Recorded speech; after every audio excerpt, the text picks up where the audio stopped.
Imaduddin bin Sarman. Itu tiap hari konten-kontennya, begitu juga narasi-narasi mengadu domba. NU diobok-obok, NU nggak bisa selesaikan masalah silsilah habaib, nggak bisa menetipkan daripada itu yang namanya Imaduddin bin Sarman, nggak bisa. MUI nggak bisa. Ini yang jadi masalah yang saat ini bergejolak di masyarakat. Maka saya melihat Imaduddin nggak berani ke Jakarta. Para muhibin akan membubarkan panggungnya Imaduddin. Karena ini mengobok-ngobok umat Islam, menghancur belah, yaitu mengadu domba umat Islam. Yang akan di mana-mana itu gaduh dibuat seluruh Indonesia. Setiap hadir Imaduddin pasti terjadi kegaduhan, pasti terjadi penolakan. Kenapa? Ini yang harus kita pentingkan, ini yang harus kita utamakan. Ini pemecah belah bangsa. Ada apa di belakang itu semua? Hanya PKI yang selalu mengadu domba umat Islam sehingga nyaman dengan adu domba ini. Kalau dia kiai, kajian ilmiah, selesai kajian ilmiah, bahkan Robitoh Alawiyah sudah membuat kajian yang mengundang itu Imaduddin bin Sarman itu dengan kajian 674 halaman. Kemana itu Imaduddin? Kalau mereka mau niatkan selesaikan. Jangan dibiarkan. Pemerintah harus hadir, MUI harus hadir, Kemenak harus hadir, saudara, karena ini sangat berbahaya. Ini yang akan meletup di rakyat-rakyat kita, yang akan bisa membesar menjadi bola salju yang terus menggelinding, dan ini akan menyusahkan rakyat Indonesia. Terima kasih. Boleh. Khusus yang terakhir, karena saya tahu persis tentang Kiai Haji Imaduddin Utsman, makanya kita buka bedah masalah seminar di UIN. Kalau Ustadz Novel Bamukmin bersedia, kapan pertemukan Kiai Imad dengan satu di antara tiga, Habib Rizik, Habib Lutfi bin Yahya, atau Taufik As-Saegaf? Boleh kapan saja, insya Allah saya bertanggung jawab menghadirkan untuk diskusi, karena saya meminta bolak-balik ke Kiai Imad, jangan sekedar menggelinding di luar. Ini saya bicara langsung, ayo ketemu, tapi pasti supaya selesai. Kita juga tidak mau ribut-ribut seperti ini. Baik. Karena gitu. Jadi mohon nanti antum jawab saja, satu di antara tiga tadi, kapan antum bersedia menghadirkan, saya tanggung jawab hadirkan Kiai Imad. Kalau buku yang 600 halaman saya sudah baca, bukunya Kiai Imad saya sudah baca, tidak akan selesai saya bilang kalau seperti ini. Kapan saja kita undang satu di antara tiga tadi, Habib Rizik, Habib Lutfi, atau Habib Taufik As-Saegaf, kapan bisa datang, kita bertemu, saya siap menghadirkan Kiai Imad, insya Allah. Saya bertanggung jawab. Jadi saya mau bertanya dulu dengan Kiai, ini sebenarnya Imaduddin Al-Utsmani atau Imaduddin Utsman atau Imaduddin bin Sarman? Saya tanya antum sekarang, Ibnu Taimiyah itu nama siapa? Bukan nama bapaknya. Oke. Sekarang Ibnu Qayyim Al-Jauziyah nama siapa? Bukan nama bapaknya. Masalah enggak? Ya nggak masalah. Tidak masalah, selesai, sudahlah. Ya. Itu tadi Novel Bamukmin, atau yang saya sering sebut Dul Mukmin, ya, pada acara Indonesia Layar Club. Temanya sebenarnya tentang Gus Miftah, tapi nggak tahu mengapa tiba-tiba melebar ke Kiai Imaduddin Utsman. Ya, prototipe orang-orang kayak Dul Mukmin, grup-grup 212-an, FPI-an ya begini, sukanya mambra-mambra cara wong Banyumas, orang fokus di satu topik, sekarpe dewek. Asal mangap, asal mengap, yang penting seru. Lah untung ada ya Sarip tadi membantah, menjawabnya dengan singkat, padat, tegas gitu ya. Mas Dul Mukmin atau Kang Dul Mukmin, Anda jangan seperti itu. Yang mengadu domba umat, yang bikin gaduh umat itu siapa? Sampean dan bolo konsolnya ataukah Kiai Imad?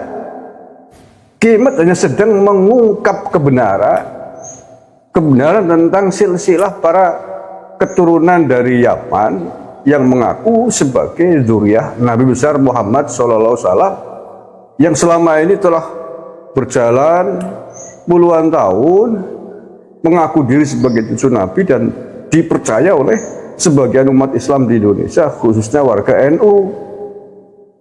Kiai Badudin meneliti itu. Nah, ternyata ditemukan dokumen-dokumen yang mengatakan bahwa para Habib, gelarnya mereka kan Habib, para keturunan Yaman yang bergelar Habib ini ternyata bukan keturunan Nabi Sallallahu Alaihi Wasallam.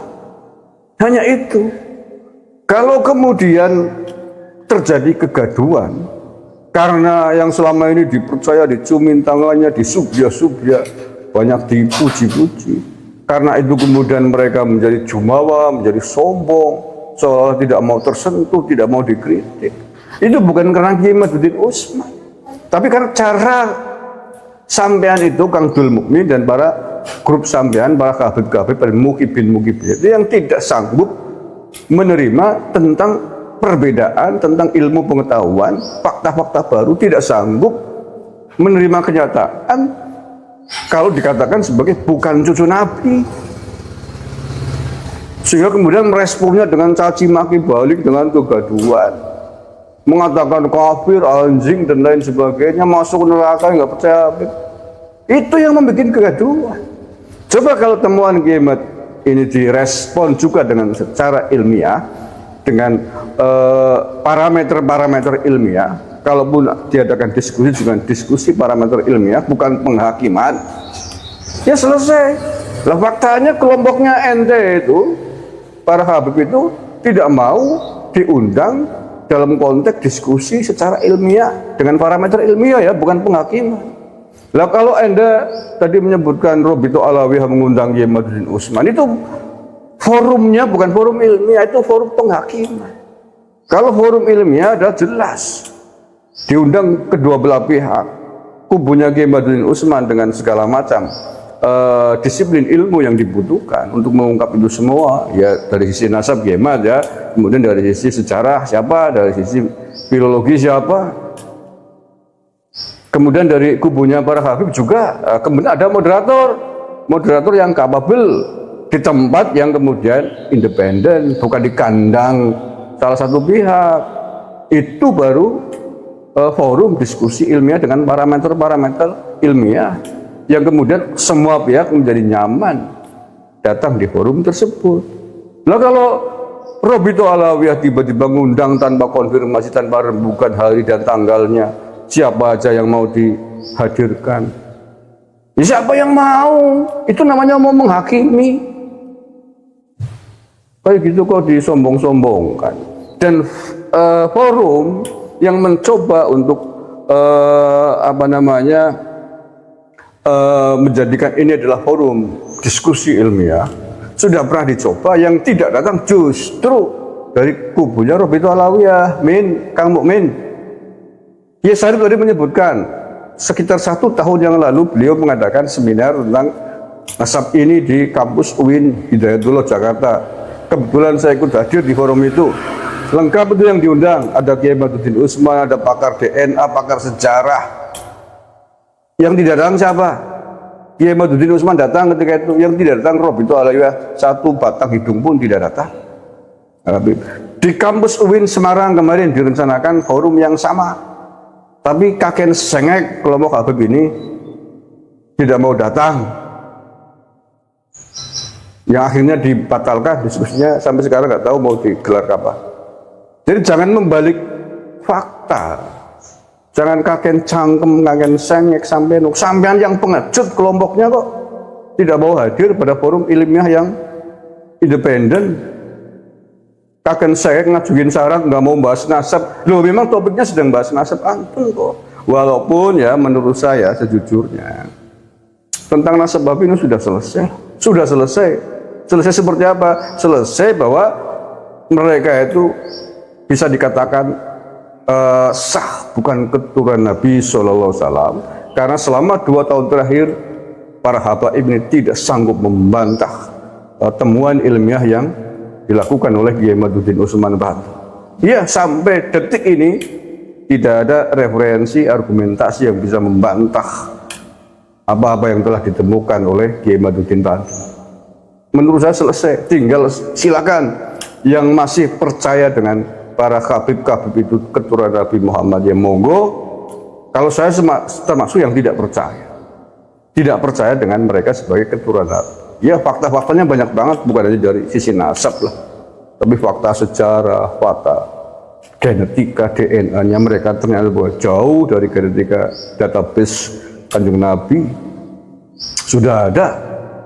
Lah faktanya para Habib suruh tes DNA aja ketakutan bukan main. Ya mau disuntik saja. Nah, kalau memang mengaku merasa benar sebagai keturunan Nabi, kenapa menolak tes DNA, kakek cekek, argumentasi haram dan lain sebagainya? Habib Rizik dulu mengatakan kata suruh tes DNA ketika belum ketahuan, sekarang setelah ketahuan nggak mau tes DNA. Apa-apa? Kalau sampean sih bukan Habib, Dul Mukmin, sampean keturunan Arab. Euro sambil melu jangan kowe. Kurang ngerti ora kowe. Oke, tadi sudah jelas ya dijawab oleh Kiai Sahrul Rahmat untuk membantah Dul Mukmin. Kalau sanggup bagus itu, kita tunggu juga itu. Coba hadirkan. Kalau menurut saya sih nggak usah jangan hanya satu lah Kiai Sarip. Tiga-tiganya aja sekalian, atau kalau perlu lebih lah. Tidak hanya Muhammad Rizik Syihab, Pak Lutfi bin Yahya, Taufik Sekap. Jangan hanya salah satu di antara mereka. Tiga-tiganya sekalian, kalau perlu lebih lah, lengkapi 5 atau 10 sekalian dengan kredibilitas keilmuan masing-masing. Nanti dihadapkan dengan Kiai Mazuddin Usman dan juga ahli-ahli pakar-pakar yang lain biar seimbang. Kalau perlu sehari tidak cukup ya 2 hari, kalau 2 hari tidak cukup 3 hari. Dah dikarantina di hotel masing-masing yang besar, jaga aparat keamanan, mugibin yang koar-koar, takbir kurang ngasih bedil ndak sebaik tuman sih, usah ganggu. Lah ya, tempat di Indonesia banyak tempat, kalau ingin aman kira-kira biar mugibin orang suka demo takbir ganggu gampang. Kita punya berapa banyak markas tentara ya. Di markas Pangdam di Ponorogo, Jawa Tengah boleh, oke. Di markas TNI yang lain boleh, tempatnya bagus, sember-sember, aulanya bagus, punya asrama juga penginapan. Terus itu very easy lah ya. Teknis itu sangat mudah, tinggal willingnya saja, kemauan dari Robitul Alawiyah CS mau enggak untuk membuktikan diri kalian atas klaim kalian sebagai keturunan Nabi. Sesimpel itu kalau mau. Dan terakhir saya sepakatlah ini walaupun publik sudah menjatuhkan keputusan ya, menilai tentang keturunan imigran dari Yaman ini keturunan Nabi atau bukan, ya sudah selesai. Sudah mayoritas yang menggunakan akal dan pikirannya pasti sudah memutuskan mereka keturunan Nabi atau bukan. Tapi akan lebih sempurna memang saya kira ketika ada keputusan resmi dari negara tentang itu, sehingga kemudian keputusan resmi dari negara ini, apapun lembaganya yang punya otoritas, itu akan menjadi pegangan resmi bagi generasi kita selanjutnya. Sehingga kemudian doktrin sesat menyesatkan dari para keturunan imigran Yaman yang selama ini mengalir ke tengah-tengah publik bisa ditepis dengan dasar-dasar pedoman-pedoman yang resmi dikeluarkan oleh negara itu. Itu fungsinya begitu. Ya karena kalau tidak diselesaikan resmi diputuskan oleh negara, hari ini selesai tapi belum tentu 20-30 tahun yang akan datang kemudian akan selesai, bisa muncul lagi keturunan mereka akan mengharu biru lagi dengan doktrin-doktrin sesat menyesatkannya, mendoktrin umat, sementara generasi saat itu yang akan datang tidak berani melawan, berkepanjangan. Nah sebelum terlanjur, sebelum keturunan Yaman ini tambah banyak, manak terus beralbrul orang Indonesia ya sekarang. Kalau sudah mereka semakin banyak, semakin bajuk nanti di negara ini. Nah ya, sekarang jumlahnya paling 100.000 jadi membajuknya kurang ajar, kalau bikin gaduh, demo takbir. Nanti kalau jumlahnya semakin banyak gitu, kayak di Israel nanti akhirnya memberontak kan begitu. Sekarang jumlahnya paling pirang dini bewani keluar Arab revolusi khilafah NKRI bersyariah, balang waktu sisa.